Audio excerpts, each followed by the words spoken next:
Assalamualaikum warahmatullahi wabarakatuh. Selamat datang di YouTube channel @kunbarmnj official, kanal pembelajaran dan main bareng by OB Management. Perkuliahan Sistem Informasi Manajemen kali ini akan membahas informasi dalam praktek bersama saya, Robi Sandi Desiarti. Membahas sebuah informasi berarti kita harus tahu arti pentingnya. Informasi sebagai salah satu faktor penentu keberhasilan. Menurut D. Ronald Daniel pada tahun 1961 pada perusahaan McKinsey & Company memperkenalkan istilah Critical Success Factor atau bisa disingkat dengan CSF atau faktor penentu keberhasilan, di mana menyebutkan terdapat beberapa aktivitas penting yang menentukan keberhasilan atau kegagalan bagi semua jenis organisasi. Sebagai contoh, industri kendaraan bermotor harus dilihat dari model, jaringan dealer, pengendalian biaya produksi. Sedangkan dari jasa asuransi harus dilihat bagaimana agen, personel administrasi, dan inovasi, serta produk asuransi dalam perusahaan tersebut. Masuk dalam pembahasan sistem pemrosesan transaksi. Menjelaskan bahwa sistem informasi mengumpulkan data, menguraikan aktivitas, serta mengubah informasi dan menyediakan bagi pengguna maupun di luar perusahaan. Salah contoh yang baik dari sistem pemrosesan transaksi adalah sistem yang digunakan oleh perusahaan-perusahaan distribusi. Perusahaan yang mendistribusikan produk atau jasa kepada para pelanggannya. Dalam sistem pemrosesan transaksi dibagi menjadi 6 tahapan, meliputi tinjauan sistem, merupakan diagram arus data atau DFD untuk mendokumentasikan sistem. Sedangkan subsistem utama dari sistem distribusi mencakup batasan sistem, unsur-unsur lingkungan dan antarmukanya. Sedangkan sistem memenuhi pelanggan mencakup pemenuhan pesanan pelanggan, entry pesanan, persediaan, penagihan, dan piutang dagang. Sedangkan sistem persediaan pengganti mencakup subsistem yang berkaitan dengan pemesanan persediaan pengganti dari pemasok. Sedangkan sistem proses buku besar mencakup sistem akuntansi yang menggabungkan data. Sedangkan sistem pemrosesan transaksi merupakan tahapan terakhir yang terkomputerisasi. Sistem informasi organisasi menjelaskan sistem area bisnis mencakup keuangan, sumber daya manusia, layanan informasi, manufaktur, dan pemasaran yang menggunakan basis data sistem pemrosesan transaksi dengan sumber lain untuk menghasilkan informasi bagi manajer sebagai pengambilan keputusan. Dalam sistem informasi organisasi dibagi menjadi 5 tahapan, diantaranya adalah untuk 4 area bisnis utama perusahaan dan 1 untuk tingkat eksekutif organisasi.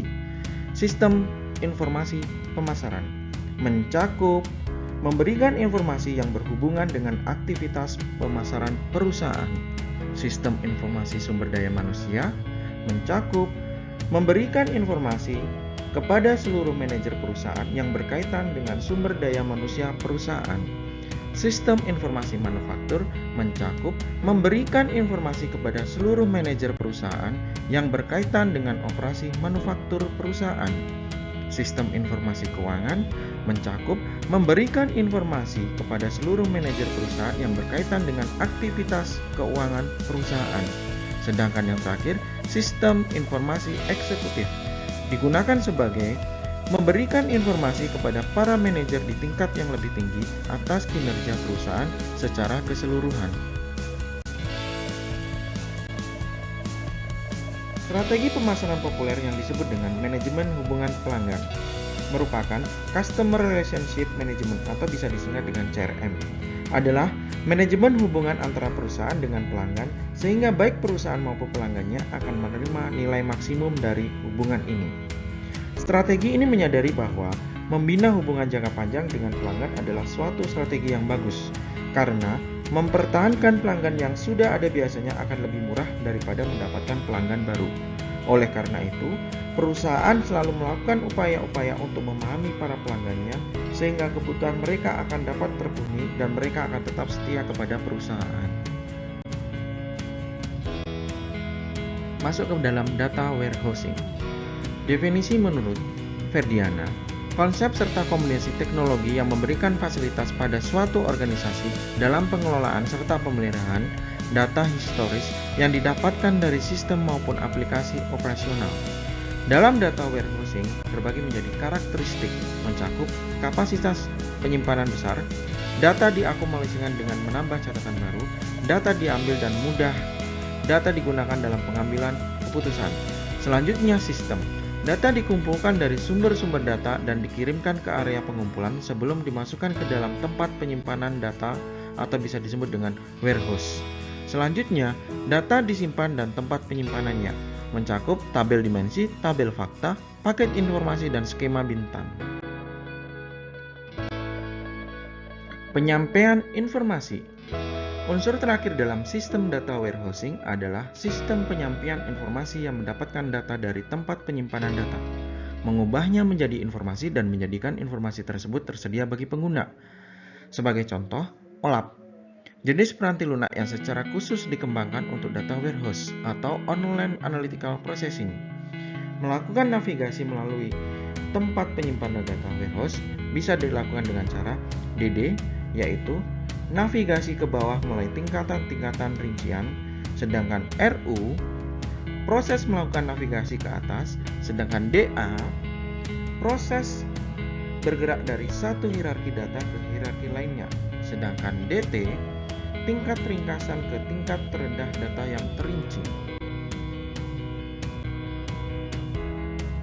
Topik terakhir, informasi dalam praktek, yaitu data mining. Proses menemukan hubungan dalam data yang tidak diketahui oleh pengguna berfungsi sebagai membantu pengguna menemukan hubungan dan menyajikan dengan cara yang dapat dipahami sehingga menjadi dasar pengambilan keputusan. Terdapat dua cara dasar dalam melakukan data mining. Pertama, verifikasi hipotesis, yaitu dengan cara mengasumsikan.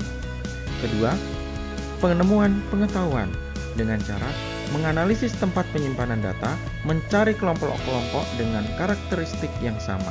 Dan terakhir, menempatkan data, kemampuan untuk menyimpan jumlah data yang praktis tak terbatas. Terima kasih atas perhatiannya dan jangan lupa 3M, menjaga jarak, memakai masker, mencuci tangan. Dan yang paling utama adalah dukung terus tim teaching Sistem Informasi Manajemen. Sampai jumpa.